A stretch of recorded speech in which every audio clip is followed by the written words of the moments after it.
India की number 1 choice Bharat matrimony. अब Kremlin के किंग यानी पुतिन को लेकर आ रही बड़ी खबरों पर एक एक इंफॉर्मेशन आपके सामने।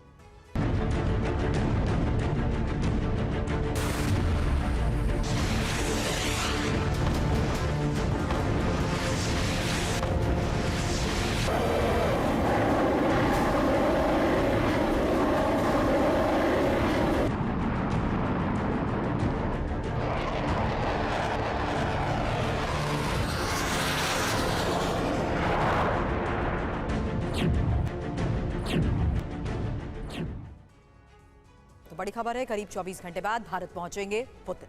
पुतिन के भारत दौरे की सभी तैयारियां पूरी हो चुकी हैं। पुतिन की यात्रा में 3 बड़े समझौते होने के भी आसार हैं और आपको बता दें 5 दिसंबर को मोदी और पुतिन में द्विपक्षीय वार्ता भी होगी।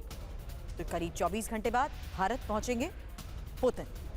फिलहाल बड़ी खबर आपको बता दें कि पुतिन की इस यात्रा में 3 बड़े समझौते होने के आसार हैं और 5 दिसंबर को ही प्रधानमंत्री नरेंद्र मोदी और पुतिन में द्विपक्षीय वार्ता भी होगी।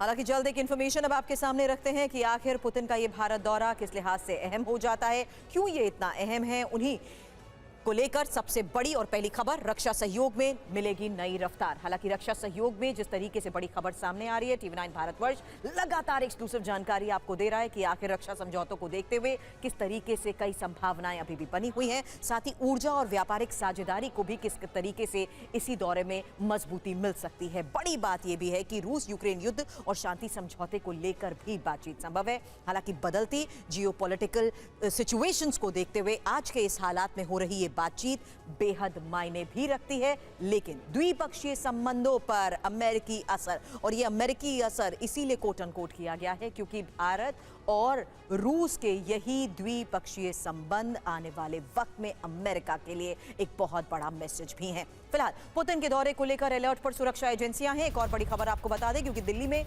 मल्टीलेयर सुरक्षा घेरा भी तैयार हो चुका है और ज्यादातर इलाकों में स्वॉट और क्विक एक्शन टीम्स भी तैनात बताई जा रही हैं। वहीं रूसी सिक्योरिटी टीम के 50 सदस्य अब दिल्ली पहुंच चुके हैं।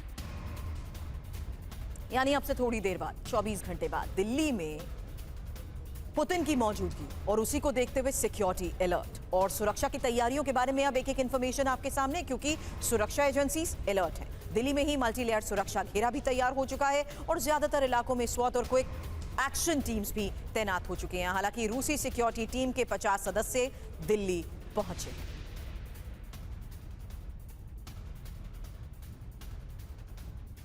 जल्द एक इन्फॉर्मेशन आपके सामने रखते हैं क्योंकि पुतिन की सिक्योरिटी आखिर होती कैसे है और पुतिन की सुरक्षा में कई एजेंसीज कैसे लगी हैं। एक एक इन्फॉर्मेशन आपके सामने, क्योंकि फेडरल प्रोटेक्टिव सर्विस ये मुख्य एजेंसी है, FSO, और पुतिन की सुरक्षा को देखते हुए प्रेसिडेंशियल सिक्योरिटी सर्विस यानी SBP भी पूरी तरह से एक्टिव है। साथ ही इंफॉर्मेशन GRU के बारे में आपके सामने, जो कि मिलिट्री इंटेलिजेंस है, और साथ ही फॉरेन इंटेलिजेंस SBR, इसके साथ ही FSB इंटरनल सिक्योरिटी, जिस तरीके से ये तमाम सिक्योरिटी लेयर्स हैं जिसके तहत पुतिन की दिल्ली में मौजूदगी को देखते हुए भी ये एजेंसीज पूरी तरह से अलर्ट है। आपको फेडरल प्रोटेक्टिव सर्विस के बारे में भी जानना चाहिए क्योंकि फेडरल प्रोटेक्टिव सर्विस रूस की सीक्रेट सर्विस है और ये 24/7 सुरक्षा की पूरी जिम्मेदारी के तहत ही अपनी जिम्मेदारियां निभाती है। हालांकि 50,000 से ज्यादा कर्मचारियों के अलावा आपको ये भी जानना चाहिए कि कैसे स्नाइपर्स और इलेक्ट्रॉनिक वॉरफेयर यूनिट भी एक्टिव हो जाती हैं। साइबर टीम हो या क्विक रिएक्शन फोर्स, सभी पूरी तरीके से अलर्ट है। साथ ही SBP presidential security service FSO की सबसे एलीट यूनिट में से एक है, जो कि पुतिन की बॉडीगार्ड टीम्स भी इसमें शामिल हैं।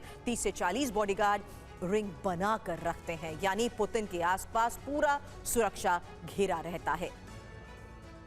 तो पुतिन की सुरक्षा के घेरे के बारे में जो डिटेल्स अभी हमने आपके सामने रखी, आपको बता दें कि अब से 24 घंटे बाद ही वो वक्त होगा जब पुतिन राजधानी दिल्ली में मौजूद होंगे और उन्हीं की मौजूदगी को देखते हुए सुरक्षा घेरे के बारे में एक इन्फॉर्मेशन, क्योंकि अगर आप ये पहला घेरा देखेंगे तो एलीट बॉडीगार्ड ग्रुप्स का वो पूरा घेरा होता है पुतिन के आसपास, जिसमें 6 से 8 जवान जो 6 फीट से भी लंबे होते हैं, पुतिन के बिल्कुल नजदीक रहते हैं, बिल्कुल उनके आसपास रहते हैं, और स्पेशल फोर्सेस और पैराट्रूपर्स बैकग्राउंड होती है। इसके अलावा इसी घेरे में ही क्विक रिएक्शन टाइप, जो कि 0.5 सेकंड का इनका क्विक रिएक्शन टाइम होता है। Bullet proof briefcase, electronic jammer, इसी के साथ पुतिन के इस पूरे सुरक्षा घेरे को देखते हुए वो इंपॉर्टेंट इंफॉर्मेशन हम आपके सामने रख रहे हैं, जिससे साफ हो जाता है कि आखिर किस तरीके से पुतिन की सुरक्षा को लेकर कड़े बंदोबस्त किए जाते हैं। लेकिन इस बीच राष्ट्रपति पुतिन की हाई सिक्योरिटी कार और उस कार के बारे में भी एक इंफॉर्मेशन अब आपके सामने, क्योंकि गाड़ियों का ये जो लंबा काफिला होता है,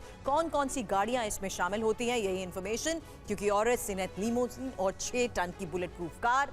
और इस बीच सबसे बड़ी बात यह कि ऊर्जा प्रतिरोधी स्टील का इस्तेमाल इस कार में किया गया है, इसीलिए ये इतनी हाईटेक कार है। इसके अलावा गैस और केमिकल अटैक प्रूफ है, यानी गैस या केमिकल अटैक का भी इस कार के ऊपर कोई असर नहीं होता है। रन फ्लैट टायर, साथ ही सैटेलाइट कम्युनिकेशन, यानी जिस तरीके से ये कार ऑपरेट करती है, अंदर मेडिकल किट भी इसमें है, ऑक्सीजन सिस्टम इसमें मौजूद रहता है। ये वो पुतिन का काफिला है, वो कार है जिसमें वो सवार होते हैं। और बॉडीगार्ड्स की भी एसयूवी, मर्सिडीज और रेंज रोवर कार होती हैं। बॉडीगार्ड्स की एसयूवी और मर्सिडीज रेंज रोवर कार के साथ साथ आपको बता दें जैमर कार्ड और साथ ही ड्रोन और रिमोट बॉम्ब निष्क्रिय करने के लिए ही इन जैमर्स वाहन ड्रोन का इस्तेमाल होता है। कमांड कंट्रोल वाहन और साथ ही स्वॉट और कॉम्बैट टीम का वाहन, साथ ही स्नाइपर और काउंटर असॉल्ट टीम, यानी पुतिन का ये जो पूरा काफिला है वो पूरी तरीके से बुलेट प्रूफ कार्स के साथ साथ हाईटेक है। हालांकि पुतिन के भारत दौरे से पहले रूसी संसद में अहम सैन्य समझौते को मंजूरी दे दी गई है। एक और बड़ी खबर आपको बता दें,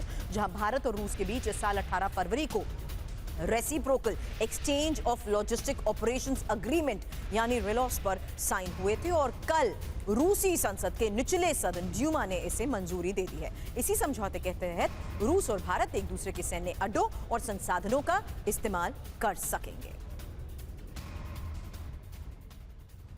तो पुतिन का ये भारत दौरा और सैन्य समझौते को मंजूरी के बारे में भी जल्द एक इंफॉर्मेशन आपके सामने रखते हैं, क्योंकि खबर है कि ड्यूमा में भारत और रूस सैन्य समझौते पर मुहर लग चुकी है। और बड़ी बात यह है कि भारत रूस के बीच रेलॉस समझौता हुआ है। तीसरी महत्वपूर्ण बात, जहां समझिए कि रेलॉस में आखिर है क्या, क्योंकि एक दूसरे के सैन्य ठिकानों के इस्तेमाल को लेकर खबर बहुत बड़ी है। इसके अलावा एयरक्राफ्ट और युद्धपोतों की देखभाल भी इसमें बताई जा रही है, और साथ ही लॉजिस्टिक सपोर्ट हो या रसद सुविधा का इस्तेमाल भी इसमें शामिल है। बड़ी बात यह है कि एक दूसरे का नेटवर्क हो या इंफ्रास्ट्रक्चर, उसका उपयोग भी किया जा सकता है। एक और सबसे बड़ी बात, जहां भारत और रूस की सैन्य ऑपरेशंस की लागत इसके जरिए घटेगी और समझौता युद्धकाल के साथ साथ शांतिकाल में भी लागू रहेगा। इंडिया की नंबर 1 चॉइस भारत मैट्रिमनी।